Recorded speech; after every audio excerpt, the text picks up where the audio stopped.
Hi, Misha here, and having recently kind of covered the support craft in Eaglemoss's Starship's shuttle packs, they're up to pack 6, meaning a total of 24, I thought I would revisit the shuttlecraft themselves, and you'll notice I put them in this container. It's an art supply thing from somewhere.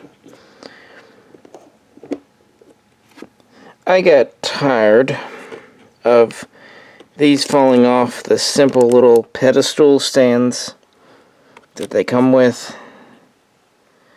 None of them had broken because they didn't have far to fall, but I decided to just use this, put a little foam in each pocket so they wouldn't rattle around. And actually it's just about the right size. A couple of them have to sit a little bit kitty corner, but none of them are mashed by the top. So, and since it's a clear top, I can even hang it and kind of display them like this, and I think they'll be a lot safer. I've got the 13 shuttlecraft in this box, and I've got the 11 support craft in the other one. So with that in mind, I'll do a few videos kind of arranging these by category. So let's get started. Now I'm not going to be doing these in the sets they came out in. Rather, I'm going to be doing kind of where they are together or chronologically in order. If you'd like to know which ones come in which sets, if you're interested in buying, you can check the Eaglemoss website, or Memory Alpha has a good full page on the Eaglemoss. So with that in mind, looking at early 22nd and 23rd century shuttles, we have the Earth Shuttlepod from Enterprise. We have the Galileo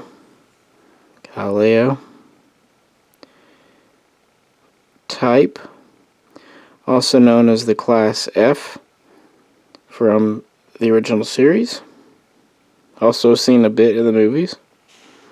We next have the same Galileo, known as the Class G or Type 4, seen in the 5th film. And then finally, we have the most modern,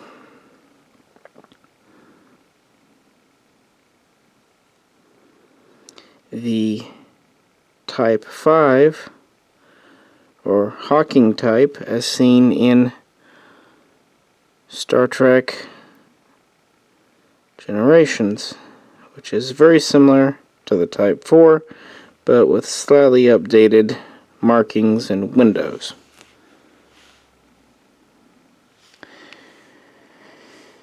So, the Enterprise Shuttlepod. This is a sub-light, sub-warp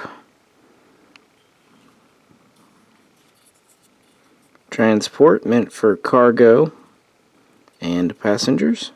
It can carry at least 6 people, probably more in a pinch.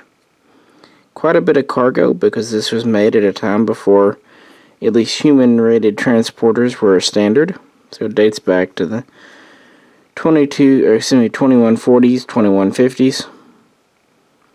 These little wings pop out. It's capable of about 1/4, maybe a little bit more impulse. It's armed with plasma cannon, and it is not shielded, although it is armored. Has four kind of interesting engines in the back. Obviously they're impulse, but kind of harkening back to rocket. I knew I was going to do that. This is hard to do one-handed. But yeah, it's a very iconic ship from Enterprise, and they actually did a good job of not pulling a Voyager and keeping track of their shuttle pods. They only had 2 on board Enterprise. We can assume that other vessels like the Intrepid and whatnot would carry some as well, because this would have been very important before transporters were common. But since it is sublight, it was basically to transport from a ship to planet, planet to ship, station to station, ship to ship. You would not have gone much further than maybe to the nearest neighboring planet, because quarter impulse, while fast by our standards today, not very fast when it comes to interstellar travel. For example, from Earth to Mars is a little over 11 light minutes. So this guy going at full speed would take, let's just say, 50 minutes, maybe close to an hour, to get from Earth to Mars. Not exactly poking, but that's full speed. And that's, again, okay, Mars is not our nearest planet, but you know what I mean. Moving on, the Galileo type from the original series, and also seen a bit in the motion picture. This was the standard shuttle. We know it was on the Enterprise as well as on star bases and other ships. Oh, sorry. By the way, this guy is about 6 meters long, tip to tip. This in the series is called the Class F shuttle. It's about 6.75 meters, so just a little under a meter longer. We know it can carry at least 7 because of the episode we see it in, the Galileo 7, and most likely it can carry more than that. So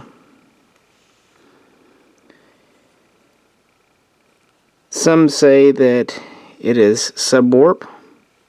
They are wrong.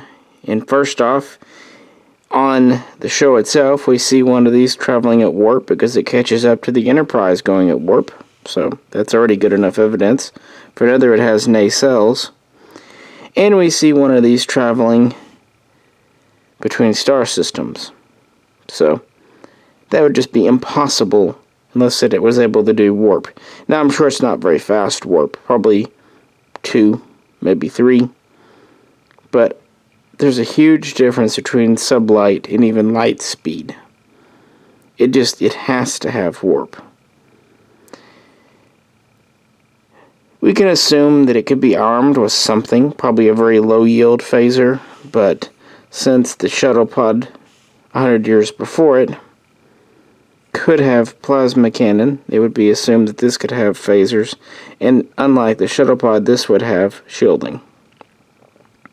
But essentially, it's a giant box in space.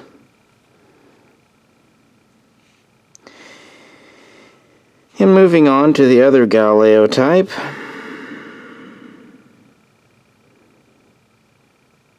This is another box in space, although it actually gets quite a bit of screen time in Star Trek 5, when the transporters are down. It's quite a bit bigger. It's just over 9 meters long. It too is warp capable, hence the very distinctive motion picture warp nacelles. We don't know how many it can carry, but in the film we see it carrying an assault team, and then coming back to the Enterprise, several of Cybok's followers are able to fit on board. So if this guy could carry at least 7, I'm sure this one being longer, you're looking at least a dozen people, 10 at the very least. Otherwise, what we saw in the film just would not work out. And this shuttle would seem to stay in use for quite some time in the 23rd century.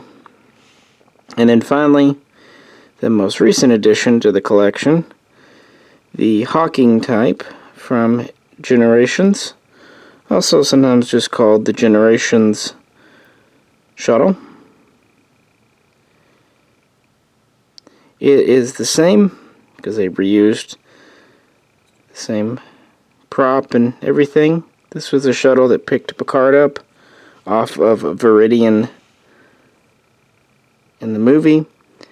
Aside from me using a motion picture quality prop, I think that it was a slight harkening back to Kirk,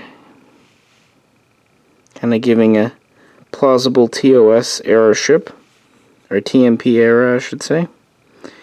The only real difference is slightly updated detailing on the hull, a few extra windows, and more modern Federation pinnage. And of course it too is just over 9 meters and would be warp capable. And it was obviously in service in 2371, I believe, when that happened. I would imagine one reason it was still in use is it was one of the largest shuttles on ships, and at that time they were using every ship they had, every shuttle they had, to pick up survivors of the Enterprise. I don't know, we know the rescue mission came. Do we even know this was from the Enterprise for sure, or if it was one from the other ships maybe? Just a thought. But yeah, this was in the most recent collection. So before I conclude things, what about the models themselves?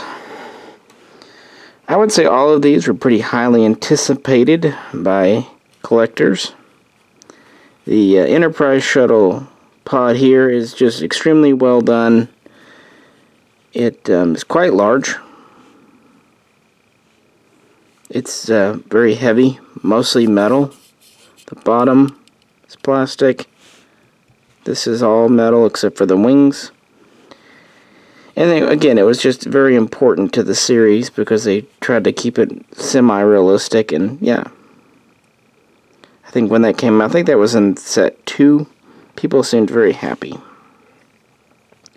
As for the Galileo from TOS, the Class F, it had to be done, and I'm glad they did it, and I think they did a good job. It has the little landing foot on the end that not all of them have. It has details to the Bussard collectors, but it is something that's been done many times over in the Micro Machines line and the Playmates toy, large enough for the figures, several other models and whatnot in between.